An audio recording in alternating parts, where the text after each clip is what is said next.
al canal de QCT. Les cuento que desde QCT armamos una serie de videos que tiene las pautas de cómo implementar un sistema de gestión de calidad paso a paso. En el video de hoy vamos a empezar con responder las preguntas correspondientes a un checklist de una auditoría de diagnóstico. Y bueno, ¿por qué tenemos que empezar por ahí? Justamente para poder implementar un sistema, primero tenemos que saber en qué situación estamos parados, en qué sistema está nuestra organización, qué tenemos, qué no tenemos, qué nos falta, y en función de eso deberíamos armar un plan de acción. Pero en primer lugar debemos saber en dónde estamos parados y para eso vamos a revisar juntos la lista de chequeo de auditoría de diagnóstico. La misma lista la pueden encontrar, se las dejo acá para que las puedan descargar. Van a ver dos archivos, uno está en formato PDF y el otro está en Excel, que es un archivo editable, donde ustedes pueden modificarla como quieren. ¿Sí? La pueden descargar y pueden, si quieren, agregarle preguntas, agregarle el código, el logo de su organización, modificarla como ustedes consideren. Así que vamos a empezar.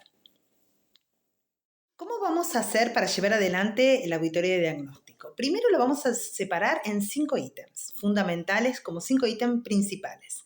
1 es el marco regulatorio, 2 es el personal, 3 productos o servicios, ahí va a depender de si la organización de ustedes brinda un servicio o vende un producto, 4 sistema de gestión de calidad propiamente dicho y 5 locales y equipos. Entonces, de cada uno de estos temas principales vamos a revisar la lista de chequeo, que van a ver que tiene entre 5 y 7, como mucho, 9 preguntas cada ítem, que son generales para hacer esto que dijimos recién, de tener un diagnóstico y tener idea de dónde estamos parados. Bueno, vamos a empezar con el marco regulatorio. ¿Por qué empezamos con el marco regulatorio? Porque es clave. Es fundamental saber si la actividad que nosotros realizamos está regulada o no. En función de eso es el camino que vamos a seguir, es el camino que vamos a recorrer para lograr una certificación o una implementación de un sistema de gestión de calidad. ¿Qué quiero decir con esto?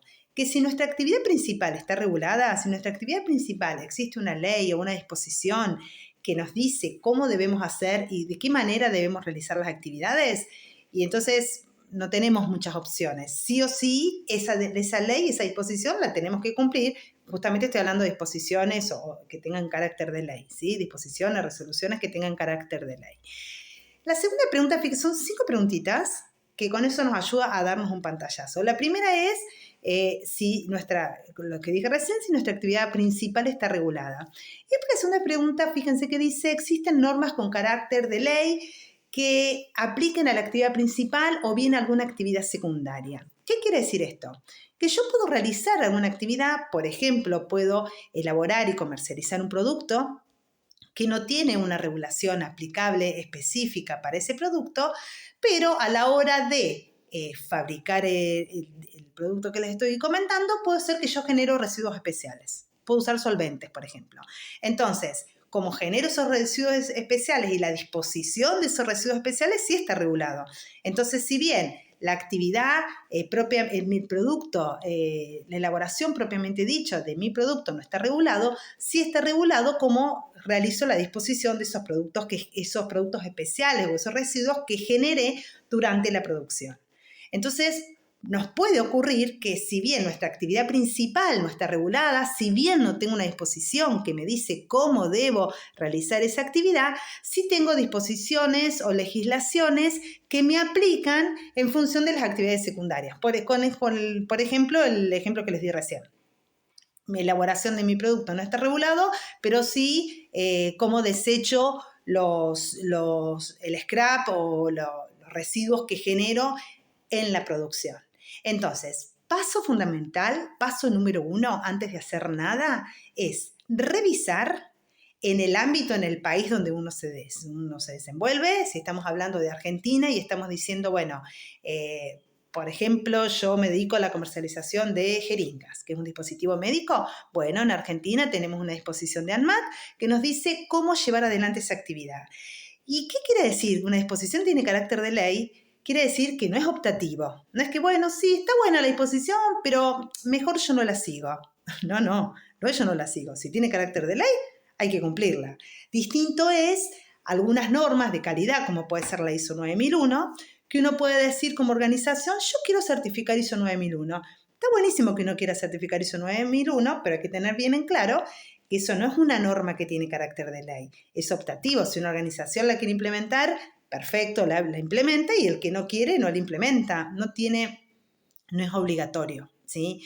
Entonces tenemos que saber qué es lo que es obligatorio y qué es lo que no. Entonces, para responder esta primera pregunta, bueno, fíjense que después dice, acá las tengo en papel, existe la norma, la organización cuenta con las habilitaciones necesarias, la organización se encuentra inscrita, la organización cuenta con los planos aprobados. Bueno, si estamos inscritos, si tenemos los planos, si estamos habilitados, ¿y cuáles son las disposiciones, reglamentaciones que tienen carácter de ley que aplican a todas mis actividades? Las principales y las secundarias. Eso es clave saberlo para saber cómo avanzamos.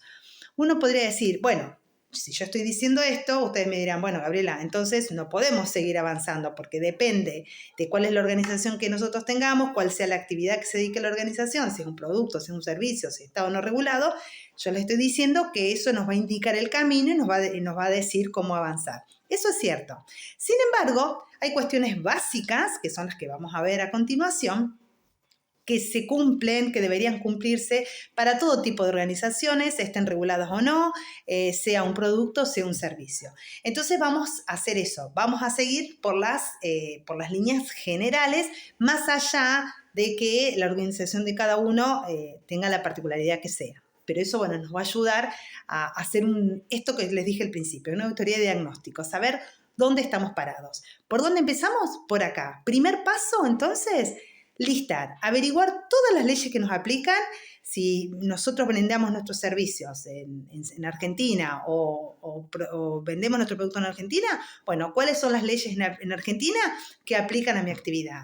Si yo vendo mi servicio en otro país, bueno, me fijo la regulación de ese otro país. Eso es clave, tenemos que empezar por ahí.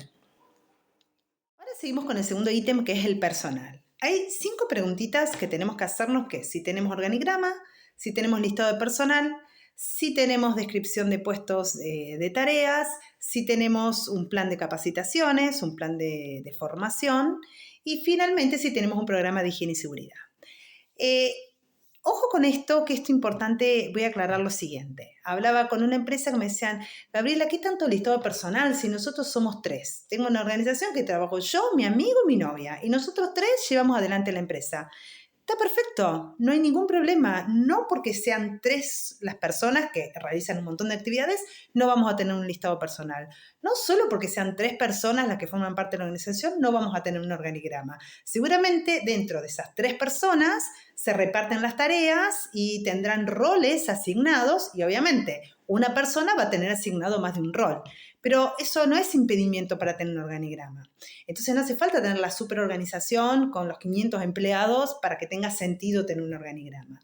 Cuando uno tiene un organigrama, lo que hace es organizar la estructura de la organización, valga la redundancia, donde decimos cómo están divididos los roles. Uno puede armar un organigrama sin que el organigrama tenga roles, el nombre del rol y no de la persona. Entonces tenemos un gerente general o un director, tenemos 3 áreas, no sé, personal, producción y administración. Esas áreas, sí, ¿cómo están los roles disponibles? Y después en el listado de personal decimos, tengo persona 1, fulano de tal, 2, fulano de tal, 3, fulano de tal, fulano, mengano, sultano. Tenemos 3 personas. Bueno, podemos armar una tabla que tenga una columna el nombre de la persona y en el otro cuáles son los roles que están asignados. Y lo mismo con la descripción de puestos. Una descripción de puestos. Yo no importa que seamos 3, 2 las personas que trabajamos en la organización. Seguramente tenemos roles asignados, como dije recién, y cada rol tiene una descripción del puesto. Entonces está bien tener un documento por cada rol que tengamos, ¿sí? Por cada puesto que tengamos. Después, si una persona ocupa más de un rol, si una persona ocupa más de un puesto, ese es otro tema. Bueno, el detalle de esto, después cuando veamos el video de personal y hablemos solo de personal, ahí les voy a subir, también les voy a compartir para que puedan bajar, para que puedan descargar y tengan ejemplos de cómo puede ser un organigrama, de cómo se puede armar un listado de personal, cómo se puede armar una descripción de puestos, un plan de formación de capacitación. Eso lo vamos a ver en detalle cuando hagamos el video de personal. Pero por el momento uno puede empezar por ahí, ¿sí? Decir, bueno, si tengo organigrama, listado de personal, descripción de puestos, formación, plan de formación y plan de higiene y seguridad. Son como los 5 ítems básicos que tenemos que tener para llevar adelante este tipo de gestión. Bueno, este tema es un poco más extenso, que vamos a hablar del producto y del servicio /servicio, según cada organización brinda un servicio o venda un producto. Las preguntas que vamos a ver acá, que son 8 preguntitas, son a nivel general, muy general. Como ya les dije antes, vamos a armar un video que hable específicamente, podemos armar uno que hable en el caso de que tengamos un producto y otro en el caso de que tengamos un servicio, porque, bueno, vamos a tener para hablar, pero sí, antes de empezar, como dije recién, podemos a nivel general, para saber dónde estamos parados, respondernos las siguientes preguntas. Primero las voy a leer, después vamos a ver de qué se trata cada uno. Primera, ¿se encuentran documentados los procesos de producción o prestación del servicio? ¿Tenemos documentos, procedimientos, una normativa, un lineamiento que nos diga cómo hacer lo que vendemos, sea el producto o sea el servicio? ¿Existen controles de calidad en cada etapa del proceso de servicio? Si tenemos un producto, ¿tenemos control de calidad? El control de calidad, ¿dónde realizamos el control de calidad? ¿Recién el producto terminado o analizamos la materia prima, hacemos controles de semi-elaborados, hacemos solo control del producto final o no controlamos el producto final? En el caso de un servicio, ¿aplica el concepto de control de calidad de un servicio? Claro que aplica, por supuesto. ¿Dónde hacemos el control de calidad de nuestro servicio? Antes de brindar el servicio deberíamos chequear y tener unas especificaciones de qué es el servicio que vamos a brindar, y cuando finalmente terminamos de brindar ese servicio, hacer este feedback con el cliente para ver si obtuvo el servicio que le habíamos dicho que le íbamos a dar. Cuando es un producto tangible, eso se puede realizar mediante un laboratorio, sea físico o químico. En el caso de un servicio, el método para realizar ese control es diferente, pero por supuesto que se puede implementar también. El servicio se brinda según lo establecido en los contratos de acuerdo de calidad. Bueno, en el caso de que hablemos de servicio, tenemos contratos con el cliente que tiene las pautas de cómo realizamos ese servicio o no tenemos. ¿Se verifican los requisitos y expectativas del cliente antes de brindar el servicio? Bueno, aunque no tengamos un contrato escrito con el cliente. Tenemos lineamientos, tenemos especificaciones, y antes de brindar el servicio chequeamos con el cliente qué es el servicio que le vamos a brindar, cuáles son las características del servicio que le vamos a brindar. Los registros de lotes están completos. Bueno, esto es bastante general para producto tangible. Se verifican las limpiezas de áreas y equipos entre procesamiento de distintos productos. Los reprocesos y retrabajos se realizan solo con autorización y análisis de riesgo. Bueno, como les dije recién, de cada una de estas preguntas se desglosan muchas más, y esto sí requiere un video aparte con una explicación detallada. Sin embargo, lo que tenemos que tener en claro cuando hablamos de producto, bueno, ¿cuál es el producto que brindamos? ¿Cuál es el servicio que brindamos? ¿Tenemos una especificación de nuestro producto? ¿Sabemos qué es lo que queremos brindar? ¿Sabemos qué es lo que queremos vender en cada uno de los productos que tengamos o en cada uno de los servicios que tengamos? ¿Está documentado? ¿Tenemos especificaciones? ¿Lo acordamos con el cliente? Esas son como líneas así, ítems generales para saber dónde empezamos. Le realizamos un control de calidad. En el caso de hacer un reproceso, realizamos un análisis de riesgo para saber si amerita o no realizar ese reproceso. Esas son las primeras preguntas disparadoras que nos podemos hacer relacionados con el producto. Ahora vamos a ver el ítem del sistema de gestión de calidad propiamente dicho. También, este tema es extenso, podemos armar solo un video que hable, o más de uno que hable de sistema de gestión de calidad. Sin embargo, podemos responder unas preguntas generales para tener idea en dónde estamos parados. Las preguntas son, yo las voy a leer, tenemos 10 preguntas. Primera pregunta, si existe un programa de garantía de calidad. ¿Y qué es que existe un programa de garantía de calidad? Un programa de garantía de calidad abarca los siguientes ítems, que son los generales, los principales, que son los que voy a nombrar ahora. Si tenemos un sistema de documentación, si tenemos un sistema de desvíos, si tenemos un sistema de reclamos o de quejas, si tenemos un programa de auditorías, sea auditorías internas o auditorías a proveedores, si tenemos un sistema de capas, de acciones correctivas y preventivas que surjan de de los desvíos, de los reclamos, de las auditorías, ¿sí? Si manejamos el sistema CAPA, si tenemos un plan de mejora continua. Entonces, hay muchas cuestiones que se van realizando, que no tenemos un sistema implementado. En algunas organizaciones me dice, bueno, no tenemos un sistema implementado de desvíos, que nos dice, bueno, tenemos un procedimiento que nos dice cómo proceder, cómo actuar frente a un desvío, primera definición de qué es un desvío, cómo actuar, cómo lo documentamos y cómo le hacemos el seguimiento. A veces no se tiene eso, pero sí frente a un desvío, algún imprevisto que surge, se toman acciones, se toman cartas en el asunto, se resuelve. Entonces puede ser que haya registros o que haya de documentación de algún desvío que hayamos tenido de calidad, que hayamos tenido que actuar y hayamos tenido que tomar alguna acción en función de eso sin tener un sistema de desvíos implementado. Entonces puede ser que no pase. De hecho, bueno, me ha pasado hablar con una organización que me decía, bueno, no, yo no tengo un sistema de reclamos. Sí, pero una vez me llamó fulano, me dijo tal cosa, entonces yo anoté, tomé nota y le repusimos el producto.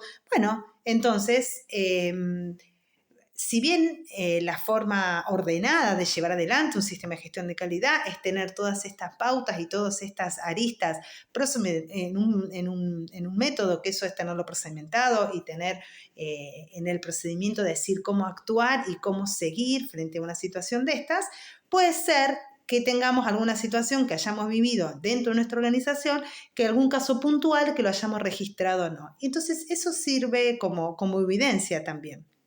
Pero bueno, la primera pregunta para saber en qué sistema, en qué estado está nuestro sistema de gestión de calidad, en caso de tener alguno, es respondiendo a estas preguntas que están acá. Que como dije recién y como vengo aclarando en cada tema que estamos viendo, después vamos a tener un video que hable exclusivamente de este tema. Pero estos serían los ítems generales para saber en cómo está nuestro sistema de gestión de calidad en el caso de que tengamos alguno.